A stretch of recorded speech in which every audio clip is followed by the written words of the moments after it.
ಸ್ಥಾನಕ್ಕೆ ರಾಜೀನಾಮೆಯನ್ನ ಸಲ್ಲಿಸಿದ್ದಾರೆ.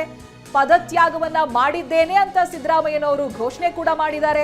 ಸಿದ್ದು ಹಾಗೆ ಡಿಕೆ ಜಂಟಿ ಸುದ್ದಿಗೋಷ್ಠಿಯಲ್ಲಿ ಸಿದ್ದರಾಮಯ್ಯ ಈ ಘೋಷಣೆಯನ್ನ ಮಾಡಿದ್ದಾರೆ. ರಾಜ್ಯಪಾಲರ ಕಾರ್ಯದರ್ಶಿಗೆ ರಾಜೀನಾಮೆಯನ್ನ ಸಲ್ಲಿಸಿದ್ದಾರೆ. ಕಾರಣ ರಾಜ್ಯಪಾಲರ ಉಪಸ್ಥಿತಿ ಇರಲಿಲ್ಲ ಇವತ್ತು. ರಾಜ್ಯಪಾಲರು ಬಂದ ಬಳಿಕ ಆ ರಾಜೀನಾಮೆಯ ಪ್ರಕ್ರಿಯೆ ಏನಿದೆ ಅದು ಪೂರ್ಣಗೊಳ್ಳುತ್ತೆ.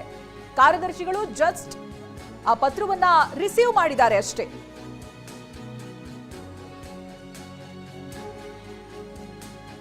ಅದಾದ ನಂತರ ನಡೆಸಿರುವಂತಹ ಸುದ್ದಿಗೋಷ್ಠಿಯಲ್ಲಿ ಏನೇನ್ ಮಾತನಾಡಿದ್ರು ಅನ್ನೋದನ್ನ ಮತ್ತೊಮ್ಮೆ ಗಮನಿಸೋಣ ಬನ್ನಿ.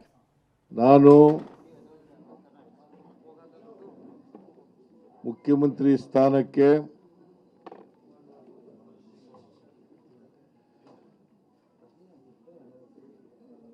ರಾಜ್ಯಪಾಲರ ಭವನದಲ್ಲಿ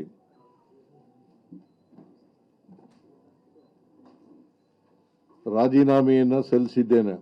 ನಾನು ಮುಖ್ಯಮಂತ್ರಿ ಸ್ಥಾನಕ್ಕೆ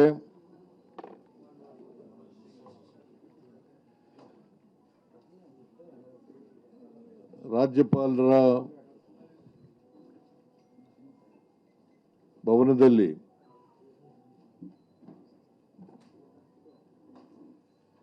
ರಾಜೀನಾಮೆಯನ್ನು ಸಲ್ಲಿಸಿದ್ದೇನೆ. ನಾನು ಮುಖ್ಯಮಂತ್ರಿ ಸ್ಥಾನಕ್ಕೆ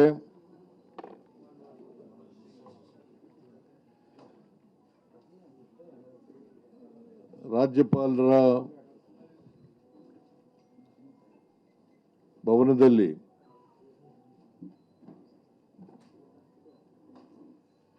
ರಾಜೀನಾಮೆಯನ್ನು ಸಲ್ಲಿಸಿದ್ದೇನೆ.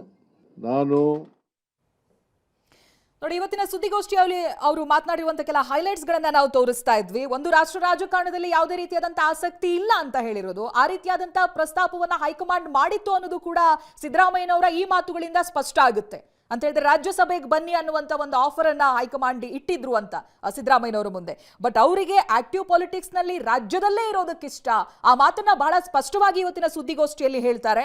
ಕೋಮು ಶಕ್ತಿ ವಿರುದ್ಧವಾಗಿ ಹೋರಾಡ್ತೀನಿ, ನಾನು ಆಕ್ಟಿವ್ ಪಾಲಿಟಿಕ್ಸ್ ನಲ್ಲಿ ಇರ್ತೀನಿ ಅಂತ. ಬಟ್ ಈಗ ಸ್ವಯಂ ಪ್ರೇರಿತವಾಗಿ ರಾಜೀನಾಮೆಯನ್ನ ಸಲ್ಲಿಸಿರೋದಾಗಿ ಹೇಳಿದ್ದಾರೆ. ಬಟ್ ಸಕ್ರಿಯ ರಾಜಕೀಯದಲ್ಲಿ ಇದೇ ರೀತಿಯಾಗಿ ಮುಂದುವರಿತೀನಿ ಅಂತ ಜಂಟಿ ಸುದ್ದಿಗೋಷ್ಠಿಯಲ್ಲಿ ಮಾಧ್ಯಮದ ಎದುರು ಮಾತನಾಡಿದ್ದಾರೆ. ನನ್ನ ರಾಜಕೀಯ ಜೀವನಕ್ಕೆ 50 ವರ್ಷ ಆಗಿದೆ. 2028ಕ್ಕೆ ರಾಜಕೀಯ ಜೀವನಕ್ಕೆ ಕಂಪ್ಲೀಟ್ 50 ವರ್ಷ ಆಗುತ್ತೆ. ಯಾವ ರೀತಿಯಾಗಿ ಬಂದ್ರು, ಅವರ ಹಾದಿ ಹೇಗಿತ್ತು ಅನ್ನೋದನ್ನು ಕೂಡ ಹೇಳ್ಕೊಂಡ್ರು. ನಾನು ಒಂದಿನ ಶಾಸಕನಾಗ್ತೀನಿ ಅಥವಾ ಸಚಿವನಾಗ್ತೀನಿ, ಸಿಎಂ ಆಗ್ತೀನಿ ಅನ್ನೋದಾಗಿ ಕನಸು ಕಂಡಿರಲಿಲ್ಲ. ಹಳ್ಳಿಯಿಂದ ಬಂದಿರುವಂತ ಯುವಕ ಇಷ್ಟು ದೂರ ರಾಜಕೀಯದಲ್ಲಿ ನಡೆದು ಬಂದಿದ್ದೀನಿ ಅನ್ನೋದಾಗಿ ನೆನಪಿಸ್ಕೊಳ್ತಾರೆ.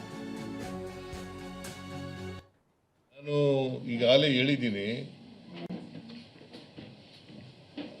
I will continue in active politics. ನಾನು ಕೋಮು ಶಕ್ತಿಗಳ ವಿರುದ್ಧ ಹೋರಾಟ ಮಾಡ್ತೀನಿ ಅಂತ ಹೇಳಿದ್ದೀನಿ. ರಾಜಕೀಯ ಪಾತ್ರ ಅಂದ್ರೆ ನಾನು ಮೊದಲಿಂದ ಹೇಳ್ತಾ ಇದ್ನಲ್ಲ, ಹೈಕಮಾಂಡ್ನವರು ಯಾವಾಗ ಹೇಳ್ತಾರೆ ಆವಾಗ ಕೊಡ್ತೀನಿ ಅಂತ ಹೇಳಿದ್ದೀನಿ. ಒತ್ತಡ ಏನಾಗ್ತದೆ? ನಾನೇ ಸ್ವಯಂ ಪ್ರೇರಿತನಾಗಿ ಅವ್ರು ಹೇಳಿದ ತಕ್ಷಣ ಕೊಟ್ಟಿದ್ದೇನೆ. ನಾನು ಮೊದಲಿಂದ ಹೇಳ್ತಾ ಇದ್ನಲ್ಲ, ಹೈಕಮಾಂಡ್ನವರು ಯಾವಾಗ ಹೇಳ್ತಾರೆ ಆವಾಗ ಕೊಡ್ತೀನಿ ಅಂತ ಹೇಳಿದ್ದೀನಿ. ಒತ್ತಡ ಏನಾಗ್ತದೆ? ನಾನೇ ಸ್ವಯಂ ಪ್ರೇರಿತನಾಗಿ ಅವ್ರು ಹೇಳಿದ ತಕ್ಷಣ ಕೊಟ್ಟಿದ್ದೇನೆ.